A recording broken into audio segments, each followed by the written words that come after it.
Basically, future of humanity, of course, next a few thousand years, then after that, nobody knows.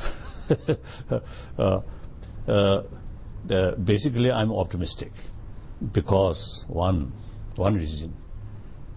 When we look 20th century, I think early part of 20th century and later part of 20th century, I think a much positive change.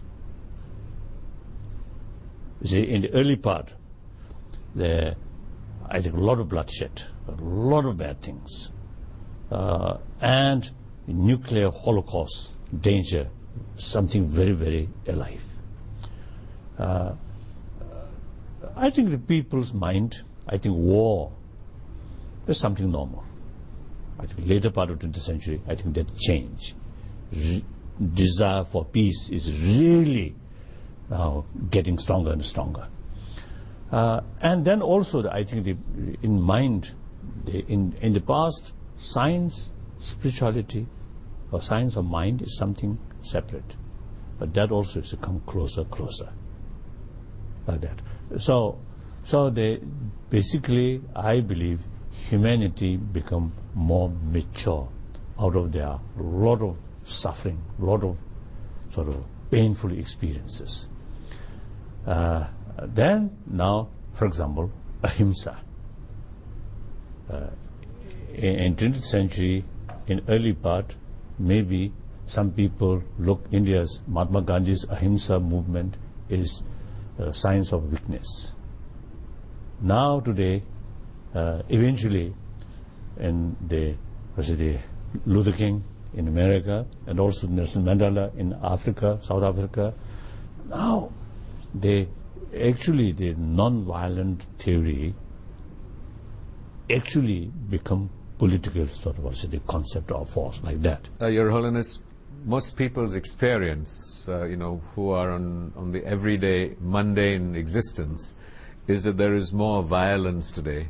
That the experience of non-violence as a strategy is seen as an impractical ideal, sort of intellectually attractive, but not seen as a practical strategy. We're looking at an economic recession which has been driven by greed.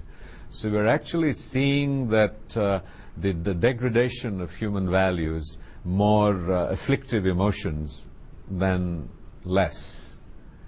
And it's very inspiring that you have optimism, but for us to experience that feels very difficult.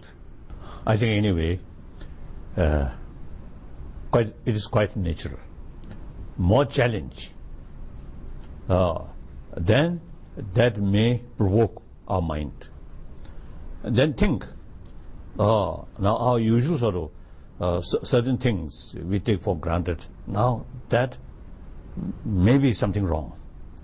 Then we human being, not I'm something special person, but every human being have the same potential. You see, if you think more seriously, thinking more wider perspective and more investigation, then you get clearer picture about the reality. I think many cases our activities or our sort of thinking based on appearance. Appearance, there are sometimes Buddhists describe as illusion. So appearance, there is always gap, appearance and reality. So when things are okay, and we usually take the easier way, just on the basis of appearance. When things become more difficult, then we go to more investigate, thinking deeper way about the reality. So I think now today, I think people in the 20th century, in early part of 20th century, sacrificed millions of human life and using nuclear weapon on human community. But what result? More suffering, more hatred, more division. So then through violence, you cannot eliminate entire community who disagree with you. Impossible. So we have to live with them. So the dialogue, non-violence, become now reality. More effective. Dialogue. Try to find solution through talk. Not concept of one side win, one side victory, one side sort of defeat. Not that way. So I think non-violence concept now becoming more and more as a day. I think reality. Now here I have strong sort of feeling.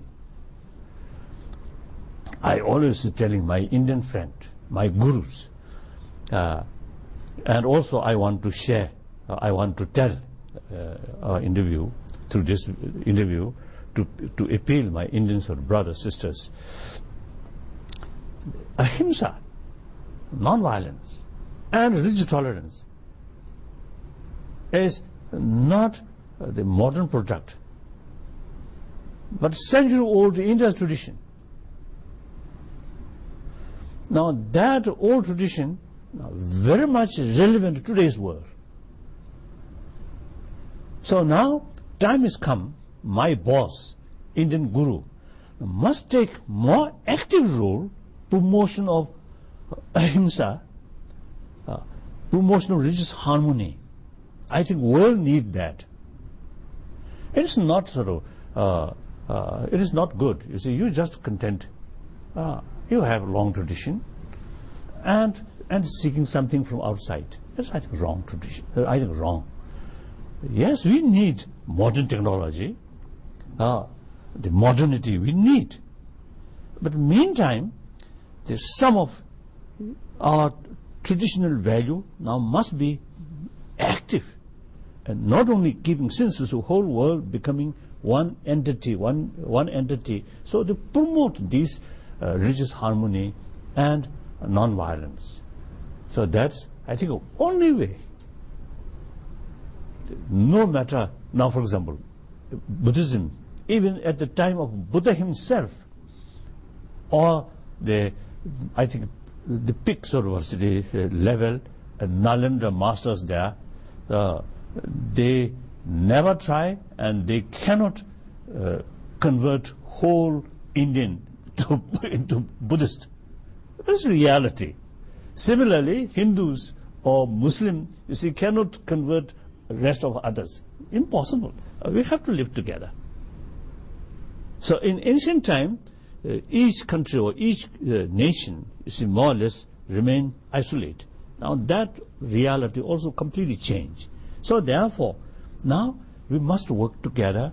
All different sort of people of different tradition come, bring together, and work together. And the spirit of